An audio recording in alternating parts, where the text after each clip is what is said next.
A minha experiência em inglês foi horrível. Deixa eu tirar esse fone de ouvido. É esquisito, né? Vocês já se ouviram falando com fone de ouvido? Parece que fica tudo abafado, mas como eu tô aqui pronta para dar aula, tô aguardando a minha aluna entrar na sala do Zoom, então já tô aqui com o fone de ouvido. Vou fazer o seguinte, vou botar só um. Pronto, agora foi. E eu quero contar como é que a minha experiência estudando inglês, aprendendo inglês, não foi legal. Bom, se você tá chegando aqui agora, seja muito bem-vindo, muito bem-vinda. Eu sou a Cris Deta, professora de francês há 21 anos, mas, obviamente, assim como toda pessoa na minha idade, mais velha, mais nova, enfim, a gente cresce ouvindo que tem que aprender inglês, porque inglês é a língua universal, certo? Você já ouviu esse discurso também. Eu tenho certeza que sim, porque é o discurso que todo mundo ouve, todo mundo entende pelo menos uma vez na vida. E aí, claro, eu dei muito trabalho para minha mãe, coitada, pobre da dona Sônia, porque eu detestava inglês, gente. Para quem não conhece a minha história, eu comecei a estudar francês aos 10 anos de idade na minha escola. Eu moro aqui no Rio de Janeiro, apesar de ser paulista, eu moro no Rio de Janeiro há muitos anos. E eu estudei no Colégio Pedro II, que é um colégio, uma escola federal aqui no Rio de Janeiro, que tem o ensino de francês. Portanto, comecei a estudar francês com 10 anos de idade. Então, francês sempre teve na minha realidade, sempre teve na minha vida. Porém, eu não gostava de estudar inglês, eu achava chato, eu não me identificava com aquele idioma. E aqui, não tô querendo criticar nada não, tá, gente? Porque eu amo idiomas, eu acho todos muito legais, mas eu só realmente não tinha uma identificação com o inglês.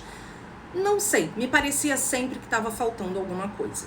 E aí era um tal de entra em cursinho, sai de cursinho, minha mãe me matriculava, eu dizia que não gostava e saía, ia para outro, ia para um, ia para outro, até que quando eu estava com 20 e tantos anos, já trabalhava e tal, eu decidi que eu ia aprender inglês finalmente, né? Tem que.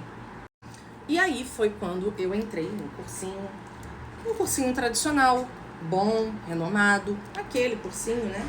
E a gente passa anos da vida naquele cursinho, certo? E foi ali que eu percebi que, de fato, as estratégias ou a falta de estratégias usadas nos cursinhos tradicionais não estavam me ajudando a aprender inglês. Olha só como é que funcionava. A gente vai uma vez na semana ou 2 vezes na semana, no meu caso era uma vez, era aos sábados, eram 3 horas de aula. E aí, ao longo da semana, eu fazia o dever de casa que a professora passava e depois eu não tinha mais contato com o inglês. Aonde que isso ia me fazer aprender inglês, gente? De fato, não fez. Porque eu fazia as provas, fazia os deveres, fazia os exercícios, mas eu não falava inglês. E qual é o nosso objetivo máximo quando a gente está aprendendo um idioma? Falar o idioma, na verdade? E foi aí que eu, inteligentemente, resolvi aplicar o que eu já fazia com os meus alunos de francês para mim mesma, no inglês. Então eu peguei as estratégias que eu ensinava aos meus alunos e comecei a aplicar a mim mesma no inglês, no meu estudo. E aí eu usei as minhas competências, as minhas habilidades do francês para poder aprender o inglês mais rápido. E foi assim que eu finalmente consegui falar inglês. E aí você me pergunta, Cris, mas se existem estratégias, se existem técnicas para a gente poder aprender mais rápido, por que os cursinhos não usam essas? Eu vou deixar você pensar. Pensou? Pois é, meu amor. Um cursinho tradicional, ele ganha quanto mais tempo você fica dentro do cursinho.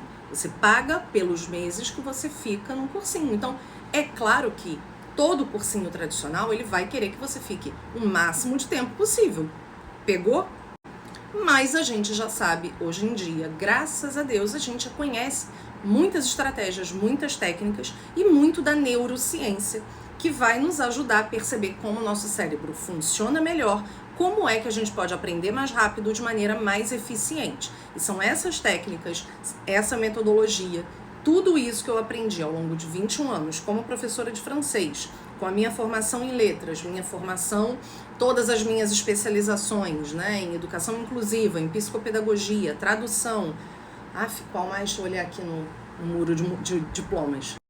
E principalmente em educação moderna, que usa a neurociência para o ensino de idiomas, é com tudo isso e mais a minha experiência de 21 anos de sala de aula que eu desenvolvi o método DETA, que é o método que eu uso para ensinar os meus alunos em menos tempo e dentro de uma realidade de adultos que querem aprender um idioma, a maneira mais rápida de aprender francês eficazmente. Então, se isso te disse alguma coisa, se você gostou dessa ideia, conta aqui nos comentários o que você achou disso tudo e escreve curso para ser meu aluno também. Bora!